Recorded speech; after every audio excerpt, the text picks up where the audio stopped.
तो दोस्तों आज हम फिर से आपके लिए लेकर आए हैं देश दुनिया की सभी ताजा बड़ी खबरें। फटाफट एक एक कर विस्तार से आपको बताएंगे, तो वीडियो को अंत तक जरूर देखें। दोस्तों वीडियो बनाने में हमें काफी मेहनत लगी है, तो वीडियो को लाइक जरूर कर दें। जी दोस्तों, पहली बड़ी खबर में आपको बताएंगे कि डॉक्टर कफील खान को लेकर योगी सरकार को सुप्रीम कोर्ट से लगा तगड़ा झटका। सुप्रीम कोर्ट ने इलाहाबाद हाई कोर्ट को दिया निर्देश, कहा 15 दिन में करें डॉक्टर कफील खान के मामले का निपटारा और जल्द से जल्द उसे जेल से छोड़ें। इसी बीच अगली बड़ी खबर में आपको बताएंगे कि चीन के बाद भारत और नेपाल के बीच बना तनाव। नेपाल ने नहीं बदली सीसीटीवी कैमरे की दिशा, अलर्ट मोड पर भारतीय सुरक्षा एजेंसी। वहीं नेपाल पुलिस ने भारतीय युवकों को बुरी तरह से पीटा, बड़ा एक बार फिर से तनाव। इसी बीच अगली बड़ी खबर में आपको बताएंगे कि कृष्ण जन्माष्टमी, गणेश चतुर्थी और मुहर्रम को लेकर उत्तर प्रदेश की योगी सरकार ने जारी की गाइडलाइन। मुहर्रम पर जुलूस निकालने पर लगा दी रोक। इस बार उत्तर प्रदेश में घरों में ही मनाए जाएंगे मुहर्रम। इसी बीच अगली बड़ी खबर में आपको बताएंगे कि राहुल गांधी ने एक बार फिर से मनरेगा और न्याय योजना को लेकर मोदी सरकार पर बोला हमला। कहा क्या सुनेगी सूट बूट वाली मोदी सरकार गरीबों की आवाज। इसी बीच अगली बड़ी खबर में आपको बताएंगे कि नाबालिग बच्चियों से रेप के आरोपी बाबा आसाराम को मिलेगा जेल से बाहर का खाना। हाई कोर्ट और मोदी सरकार ने दी अनुमति। इसी बीच अगली बड़ी खबर में आपको बताएंगे कि राम मंदिर भूमि पूजन को लेकर शफीकुर रहमान और साजिद के खिलाफ सुप्रीम कोर्ट में हिंदू संगठनों ने लगाई याचिका। राम मंदिर पर दिया था विवादित बयान, कहा इनको डालो जेल में जैसे जेल में है आजम खान। इस बीच अगली बड़ी खबर में आपको बताएंगे कि बीजेपी सांसद अनंत हेगड़े ने दिया विवादित बयान, कहा बीएसएनएल कर्मचारी गद्दार नहीं करना चाहते हैं काम, सरकार 88,000 कर्मचारियों को निकालकर बीएसएनएल कंपनी को बेच दे। इस बीच अगली बड़ी खबर में आपको बताएंगे कि राजस्थान सियासी संकट को लेकर सचिन पायलट की कांग्रेस में वापसी से अशोक गहलोत गुट के विधायक नाराज। कहा अकाल मान का फैसला सर्वोपरि, लेकिन हमें पहुंची है बहुत ठेस।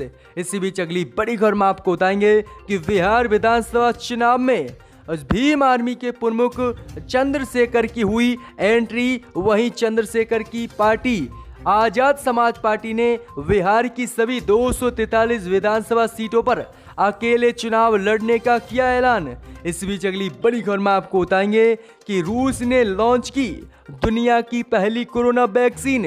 राष्ट्रपति पुतिन की बेटी को लगाया गया इंजेक्शन, अब दुनिया से खत्म होगा जल्द ही कोरोना। तो दोस्तों सभी खबरों को विस्तार से आपको बताएंगे, तो वीडियो को अंत तक जरूर देखें। इसी बीच बट दोस्तों पहली बड़ी खबर की ओर, तो डॉक्टर कफील खान को लेकर योगी सरकार को लगा तगड़ा झटका। इलाहाबाद हाई कोर्ट को सुप्रीम कोर्ट ने दिया निर्देश, 15 दिनों में डॉक्टर कफील खान के मामले का करें निपटारा। क्या दोस्तों आपको बता दें कि नागरिकता संशोधन कानून को लेकर भड़काऊ भाषण देने के आरोप में राष्ट्रीय सुरक्षा कानून यानी एनएसए के तहत जेल में बंद डॉक्टर कफील खान को लेकर सुप्रीम कोर्ट ने इलाहाबाद हाई कोर्ट को इस मामले की मेरिट पर तेजी से विचार करने और सुनवाई कर उन्हें रिहा किए जाने की बात कही है। साथ ही सुप्रीम कोर्ट ने यह भी कहा कि डॉक्टर कफील खान को जल्द से जल्द रिहा किया जा सकता है या नहीं, इस पर भी इलाहाबाद हाई कोर्ट विचार करे और 15 दिन में इस मामले को निपटाए और योगी सरकार को निर्देश दे कि जल्द से जल्द डॉक्टर कफील खान को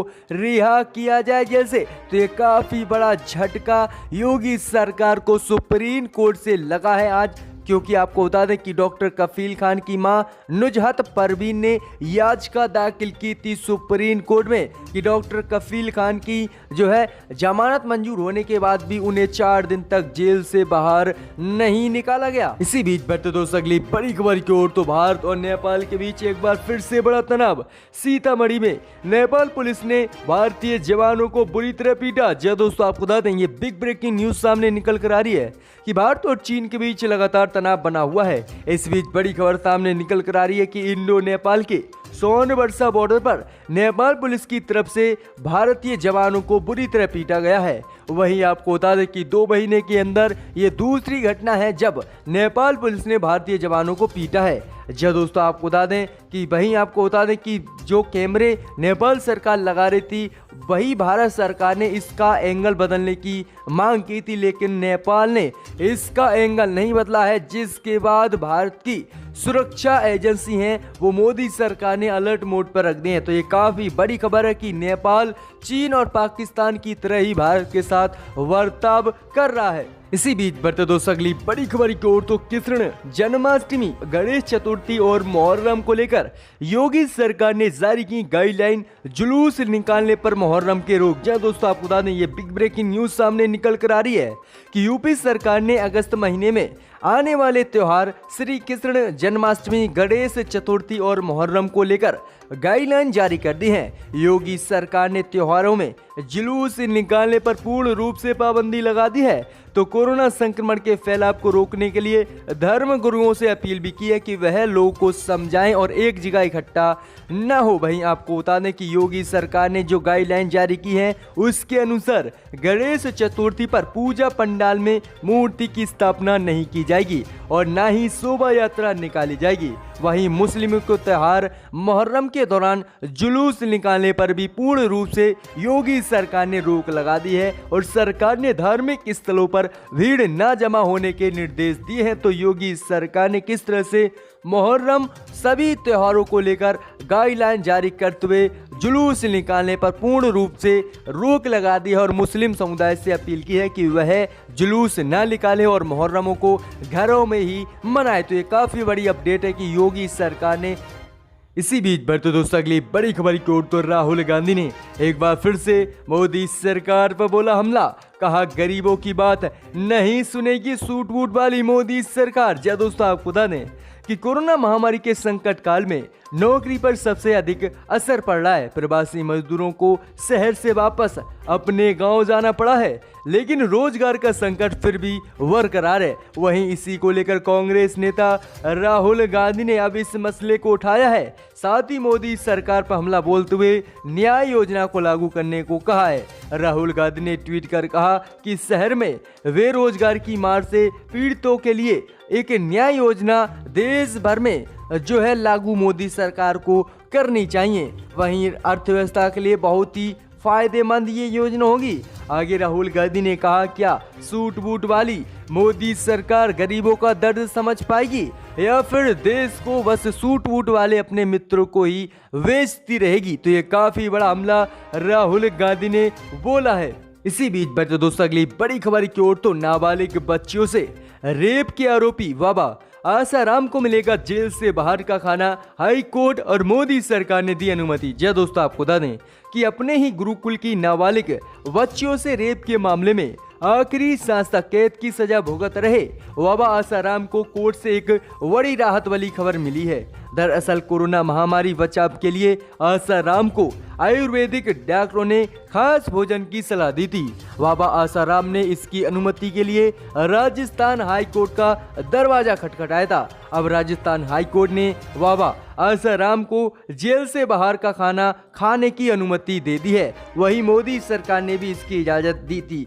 इसी बीच बढ़ते दोस्तों अगली बड़ी खबर की ओर, तो शफीकुर रहमान और साजिद के खिलाफ सुप्रीम कोर्ट में याचिका, राम मंदिर पर दिया था विवादित बयान। जी दोस्तों आपको बता दें कि अयोध्या में हुए श्री राम मंदिर भूमि पूजन पर विवादित बयान देने वाले उत्तर प्रदेश के संभल से समाजवादी पार्टी के सांसद शफीकुर रहमान वर्ग के खिलाफ सुप्रीम कोर्ट में अवमानना के तहत कार्रवाई करने की मांग वाली याचिका मंगलवार को हिंदू संगठनों ने दाखिल कर दी है। वहीं इस याचिका में शफीकुर रहमान के अलावा मौलाना मोहम्मद रहमानी और ऑल इंडिया इमाम एसोसिएशन के मौलाना साजिद रशीदी के खिलाफ भी अवमानना के तहत कार्रवाई करने की हिंदू संगठनों की तरफ से मांग की गई है।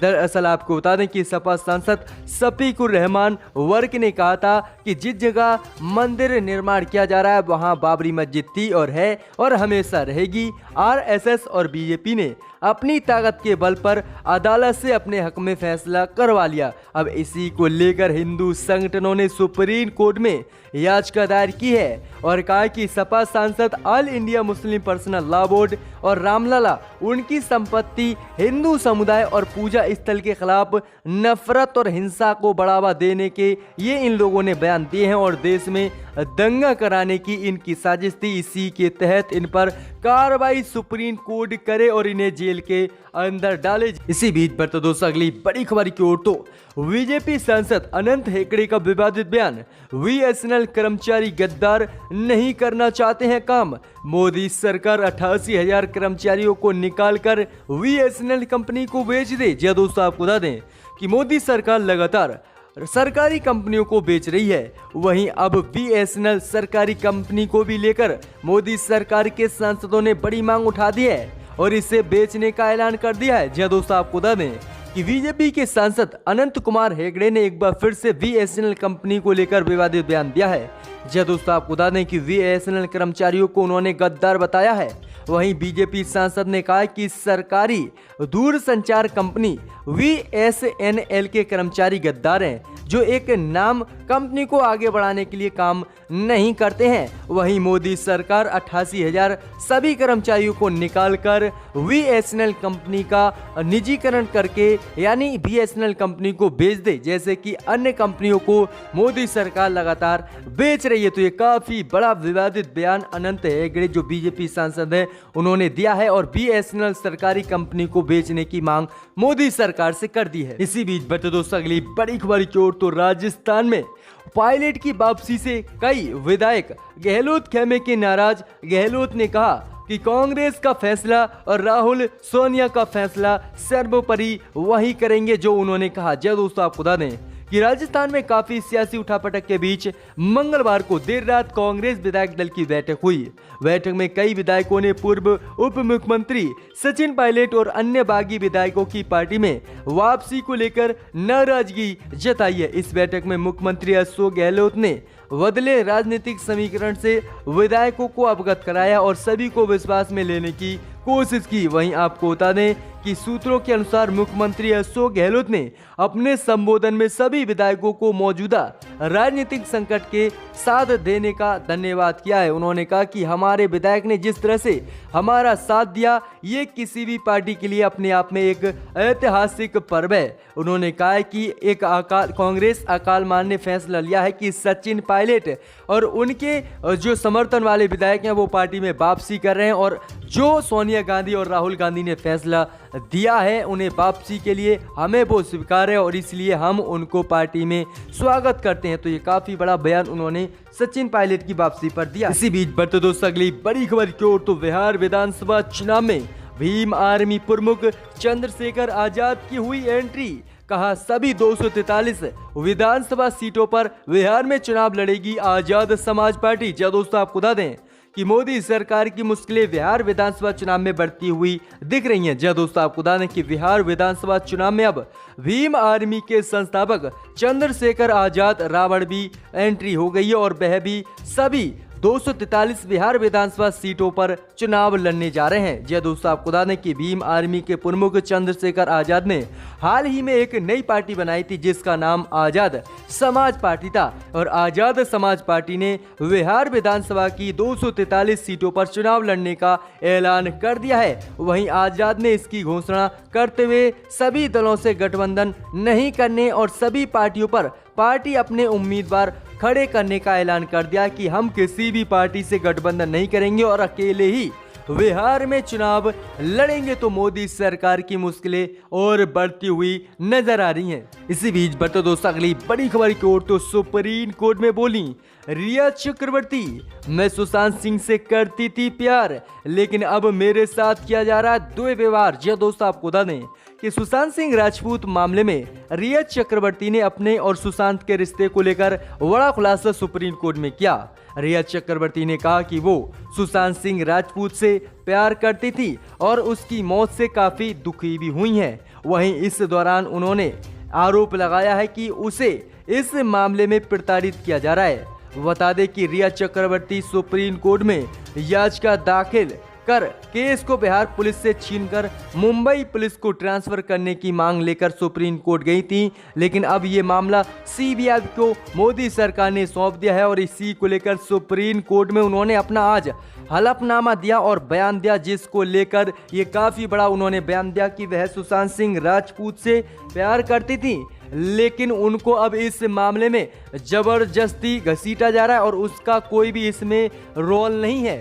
इसी बीच बढ़ते दोस्तों अगली बड़ी खबर की ओर, जो बिग ब्रेकिंग न्यूज सामने निकल कर आ रही है कि रूस ने बना ली दुनिया की पहली कोरोना वैक्सीन। राष्ट्रपति पुतिन की बेटी को लगाया गया पहला इंजेक्शन। क्या दोस्तों आपको बता दें, ये बिग ब्रेकिंग न्यूज सामने निकल कर आ रही है कि रूस ने मंगलवार को ऐलान कर दिया है कि उसने कोरोना महामारी की दवाई बना ली है और इसका सफलतापूर्वक परीक्षण भी कर लिया गया है और ये दवा कोरोना महामारी के मरीजों को ठीक भी कर रही है। वहीं आपको बता दें कि इसी के साथ राष्ट्रपति व्लादिमीर पुतिन की तरफ से इस बात को कहा गया है और उन्होंने बताया है कि अब उनकी बेटी को कोरोना की वैक्सीन दी जा चुकी है। पुतिन ने कहा है कि जल्द ही देश भर में वैक्सीन का उत्पादन शुरू हो जाएगा और बड़े स्तर पर वैक्सीन प्रक्रिया शुरू कर सभी देशों को ये वैक्सीन दी जाएगी। तो ये काफी बड़ी खबर सामने निकल कर आ रही है कि पुतिन यानी रूस ने कोरोना की दवा बना ली है। अब कोरोना का खात्मा जल्दी खत्म हो जाएगा दुनिया से। ताइवान को चलाने की जिम्मेदारी यकीनन अपोजिशन पार्टीज की भी है, ये सिर्फ आपकी जिम्मेदारी नहीं है।